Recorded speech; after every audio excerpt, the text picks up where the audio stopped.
Notre invité ce mardi, il est grenoblois, il connaît le fonctionnement de notre cerveau, il mélange des choses rationnelles pour créer des situations irrationnelles. Kevin Micou, bonjour. Vous êtes ce qu'on appelle un mentaliste et vous êtes médaillé d'or au championnat du monde WCOPA 2018 qui se sont déroulés à Hollywood. Exactement. Vous êtes déjà champion de France toute catégorie WCOPA. Le concours s'est passé, donc on l'a dit, à Hollywood. On regarde un court extrait pour se mettre un petit peu dans l'ambiance de ce qui s'est passé là-bas aux États-Unis. All the way from France, ladies and gentlemen, Kevin McLeod. Kevin McLeod, c'est ça?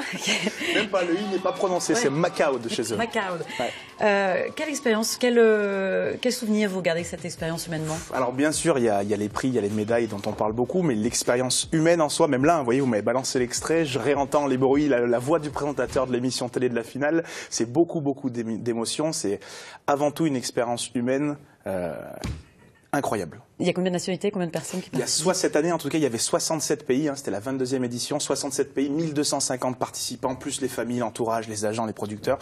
Donc c'est 2000 personnes qui gravitent autour d'un même concours, dans un même et unique hôtel. Donc on se croise tous les jours, on a les vestes, on représente nos couleurs, nos équipes, nos pays. Et c'est ce qui rend en fait cette expérience hyper intéressante. Qu'est-ce qu'un mentaliste? Est-ce que c'est un magicien? Quelle est la différence entre la magie et le mentalisme? C'est quoi un mentaliste? Alors, c'est une bonne question. Vous l'avez bien décrit tout à l'heure entre le rationnel et l'irrationnel. C'est une belle description. Alors effectivement, c'est un art magique, comme l'hypnose est un art magique, comme la ventriloquie est un art magique, alors que ça ne fait pas spécialement appel à ce qu'on imagine de la magie, à savoir des apparitions, des disparitions, des changements.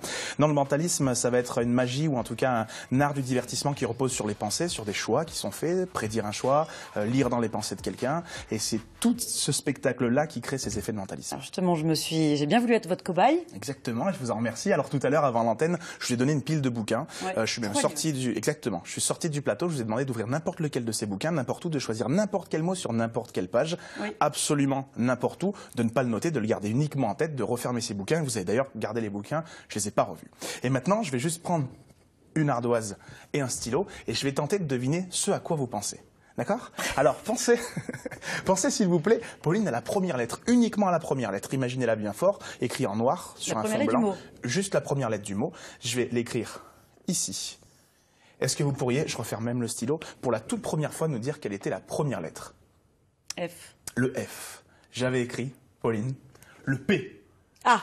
Alors je sais ce que vous vous dites. Vous vous dites qu'il n'est pas tant mentaliste que ça, mais je suis du genre assez têtu, donc je vais garder cette lettre et vous, bien sûr, vous gardez le même mot. Et vous pensez maintenant à la seconde lettre dans votre tête, uniquement dans votre tête.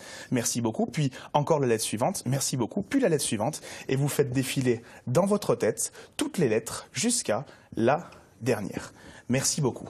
Je range le stylo, je pose l'ardoise. Et qu'est-ce qui serait le plus incroyable? Que vous trouviez le mot. Ou alors que dans cette mallette que j'ai posée au début de l'émission, il y ait le mot. Oui. Alors ne dites rien, je vous rappelle que pour l'instant on ne sait toujours pas quel mot vous avez choisi. Et pourtant à l'intérieur, il y a bien votre mot, puisqu'on a le dictionnaire de la langue française. Oui. Donc forcément votre mot est à l'intérieur. Beaucoup de mots là-dedans. Hein. Exactement. Je vous sens un petit peu déçu, donc on va révéler ce que j'avais sur l'ardoise. J'avais écrit P 776 C3 L2, comme page 776, colonne 3, ligne 2. Du dictionnaire, bien sûr. Je vous rappelle que pour l'instant, on ne sait toujours pas quel mot vous avez choisi. Et pourtant, si on se rend, vous le confirmez, à la page 700, on est dans les 900, on approche des 776, vous confirmez, colonne 3. Et si je vais ligne 2, est-ce que vous pourrez nous dire quel était votre mot? Foudroyant. Ah! Oula. Bon. Ok, donc c'est le même mot, on est d'accord. C'est le mot que vous aviez choisi. Rien n'a été truqué, il n'y a pas d'huissier, mais je le garantis, rien n'a été truqué. Merci beaucoup. Votre actualité?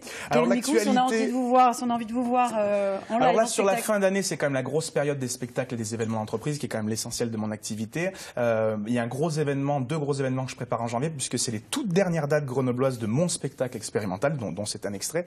Ça se passe le samedi 26 et le jeudi 31 janvier 2019 au Théâtre en Rond. Toutes les infos et la billetterie sont sur mon site. Et je vous y accueille avec plaisir. Merci beaucoup. J'étais bien bluffée. Merci beaucoup, Kevin.